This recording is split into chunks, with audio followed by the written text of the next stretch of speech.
Howdy, Brett Kingman at your service. I missed out on the initial VP4 promo and the campaign and everything because I was pretty sick with COVID. So it bypassed me, unfortunately.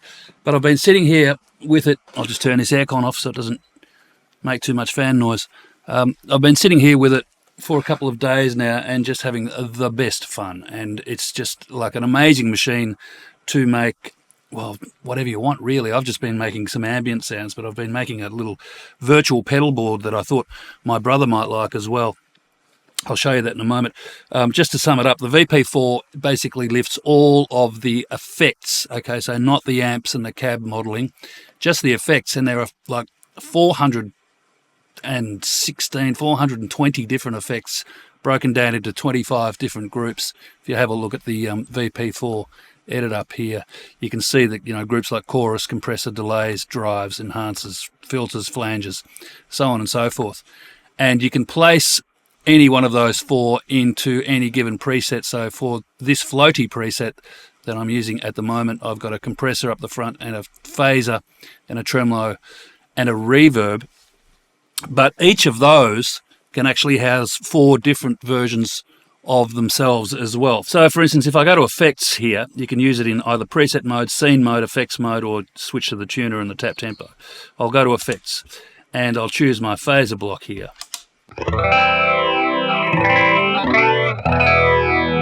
If I hold this foot switch down, you can see that there are four channels, A, B, C, and D, and each of those can have a different type of phaser in it. So for instance, you've got a little white dot next to the C here, which tells me that the Ultra Super Mega phaser has been chosen, because that's where I've put it. But if I wanted the mutated twin phaser, I could choose that, or the mutated twin phaser that I've modified, I could choose that, or the stereo 8-stage phaser. And the same goes for all of these other blocks. For instance, the reverb here.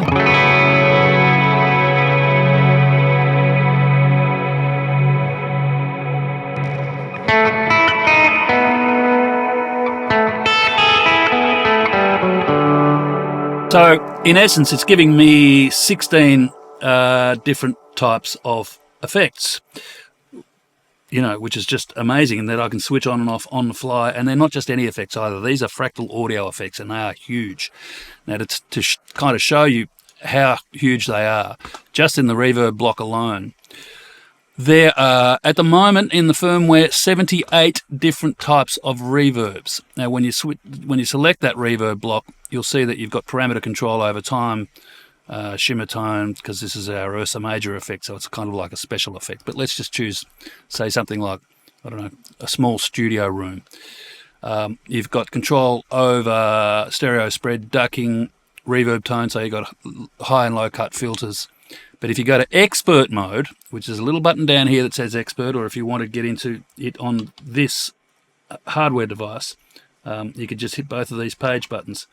You'll be presented with, I think is probably the correct word, a whole lot of parameters, and we're talking 60 or 70 parameters that you can get in there and muck about with.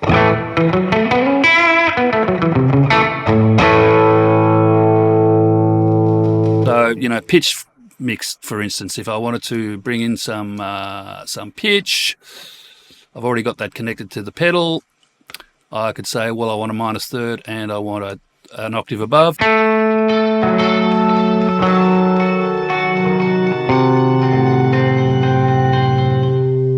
Fade it out. These little yellow dots next to each of them represents that it's being controlled by something or other, and it is indeed being controlled at the moment by my Pt.1, which is this Fractal Audio EV2, but I could also control it with another pedal or a sequencer or an envelope filter or a pitch shifter or a couple of different LFOs. These are all built into the software, so it is really, truly extensive. Now, my brother, I'm just going to choose another preset here. Scotty's rig, here we go, Scotty's rig. My brother plays, if for those of you who don't know, I have a younger brother. He's an amazing photographer, guitar player. He does all sorts of things really, but he plays guitar for a band in Australia called the Screaming Jets, who consistently sort of top 5, top 10 in the rock charts over here, and they're on tour at the moment. I think they're on Rock the Boat, which should be interesting. But he likes to build his own pedal boards. He even builds his own amps. On stage, he runs a couple of DeVilles, and his pedal board consists of things like a crunch box, a little Flammer Rat-style pedal, the JHS / Boss Angry Charlie, I think it's called, which is, another crunch box and a Marshall Governor. He's got an H90, which is the even type that he uses to do Leslie effects, and octave stuffs and some big washy reverbs, which probably don't get a lot of call in the Screaming Jets, but he's got it there if he needs it. And, a tuner, and there's a picture of his pedal board. So I thought, well, I wonder if I can build him something along the lines of what he's using and replicate it here, just, as a demonstration for myself and for him too, because he hasn't tried the VP4 yet. So I'm hoping one day I'll be able to either lend him this one or get him one so he can give it a shot. So he runs the DeVilles. Now, I don't have DeVilles, funnily enough, in the XFX. It's one of the few amps rather that aren't there. So I've just dialed up a couple of Deluxe Reverbs, and he runs a Les Paul. It sounds like this.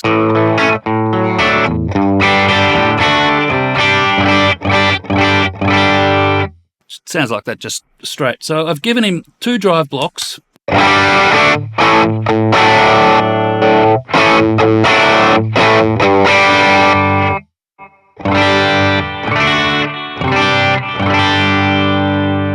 a reverb. He says he likes to use a nice tight room reverb, so that's pretty tight, with about 45 milliseconds pre-delay, probably more than he wants. So if I want to turn that mix down, for instance, all I've got to do is go enter and turn the mix down here. And that gives him a stereo sort of wide field with his 2 fenders behind him. Drive-wise,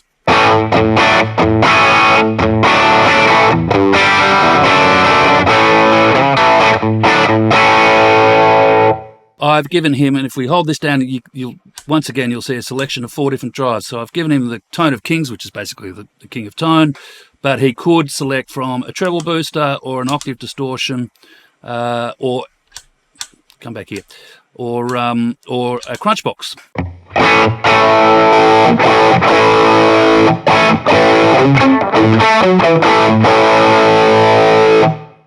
So I've given him the 4 scenes. You can have 4 scenes in each of these presets, and a scene is basically the on and off and channel state of each of these 4 blocks. So, for instance, the workhorse scene, which you're looking at the moment, has that drive on, which should be the Tone of Kings. So I'll just swap it back to the Tone of Kings, and it has the room reverb, which is what we're hearing.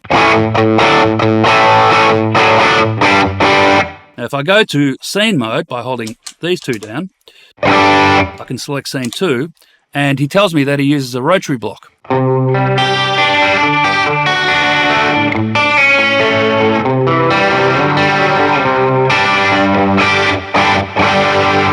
Now, I didn't want to sacrifice one of these blocks for an actual rotary sim, so I've built one with a delay, and I've used the ping pong delay, and I've gone into Expert Edit, and I've dropped the time down to 40 milliseconds and then gone into all of these mods.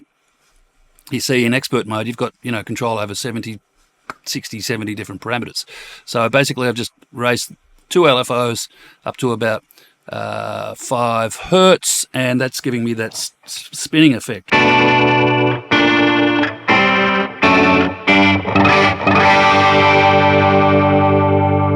So there's his rotary. In scene 3, he says he uses the H90 for some fuzz octaves. So if I get out of the scenes here and go back to effects, you'll see that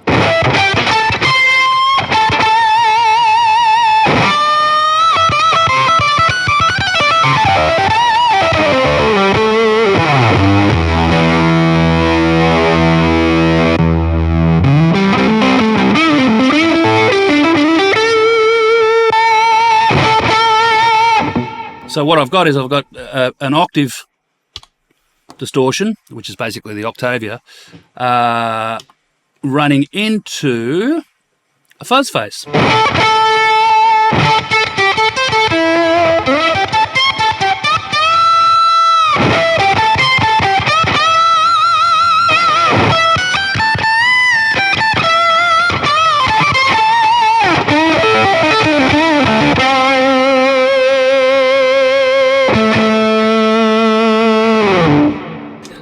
Which is very hard to stop playing once you get it happening.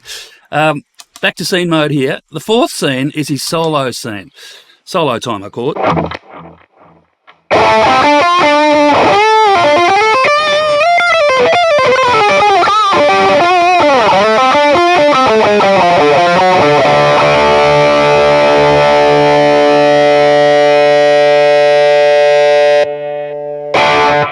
And it is basically, let's go back to this first drive. It is a treble booster. Now, if we go here and have a look at the treble booster controls, everything is at default until you go to expert mode, and you can see that I've raised a pre-EQ, given it a bit of a mid-range boost at 400 and 640 respectively. And that gives it the honk. So because he's using a Beano boost on his board with the toggle switch up, I believe that actually is a mid boost on the actual pedal itself. I've not tried it, but I did a quick read about it, and that's what it appears to be. So it's going into drive 2 over here.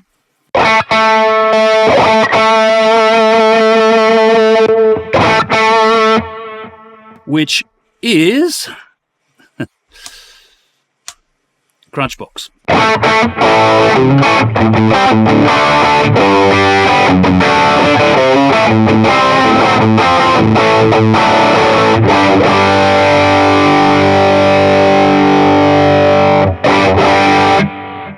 And again, hitting that Crunchbox, hitting the parameter controls or the enter switch here will take you into the 3 basic controls for it.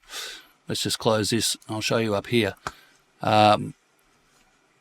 There he is, box O crunch. I've lowered the distortion, up the tone a little bit, and the level a bit to push the front end of our virtual amplifier. But if I go to expert mode, again, I'm presented with 20 or 30 different parameter controls, including a graphic EQ here. So if, for instance, I wanted to drop the bass of our crunch box,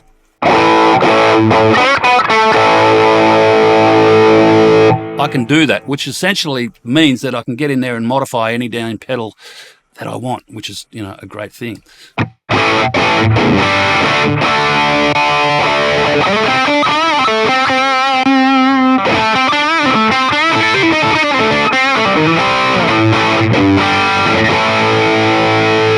So there you go. There's his little workbench, but if he decides not to use these and just wants to use a reverb, there's 4 different reverbs sitting in here that are pretty big, so they range from this small room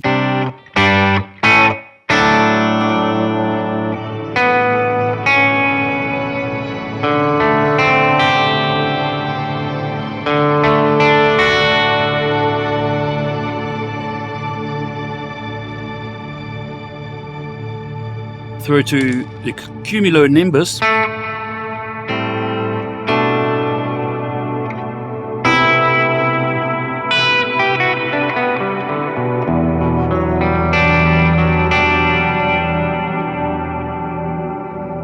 or just a large hall.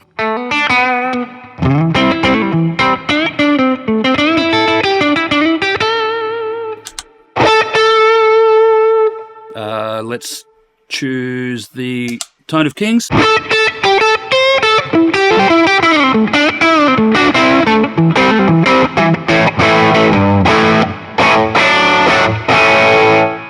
So it just shows me that you can take pretty much any analog pedal board and, you know, very closely replicate it with just the 4 blocks of the VP4 into your standard amplifier system, or you can use it as a post device, or you can use it in the 4 cable method device. I haven't done any of that yet, except for just, you know, insert it into 2 virtual amps and pretty clean old and simple old Deluxe Reverbs.